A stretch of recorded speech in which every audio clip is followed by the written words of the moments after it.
في لحظة كده بتيجي لكل واحد فينا، تحس انك خلاص بعدت قوي وانك عملت حاجات كتير ربنا مش ممكن يسامحك عليها، فتبدأ تبعد اكتر وتقول ما انا كده كده ضيعت نفسي. بس الحقيقة دي اكبر كذبة بيقولها الشيطان. ربنا عمره ما بيقفل بابه ولا عمره قال لحد اتأخرت.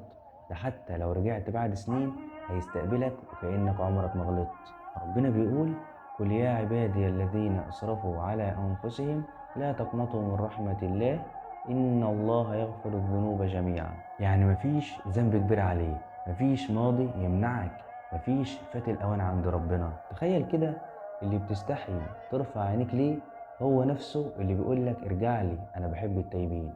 فلو نفسك تبدأ من جديد ابدأ دلوقتي، مش لازم تبدأ كامل، كفاية إنك تاخد أول خطوة. وكل مرة تقع ارجع تاني، لأن التوبة مش للي عمره ما غلط، التوبة للي كل مرة بيغلط وبيرجع. ما تنساش تصلي على النبي. سلام.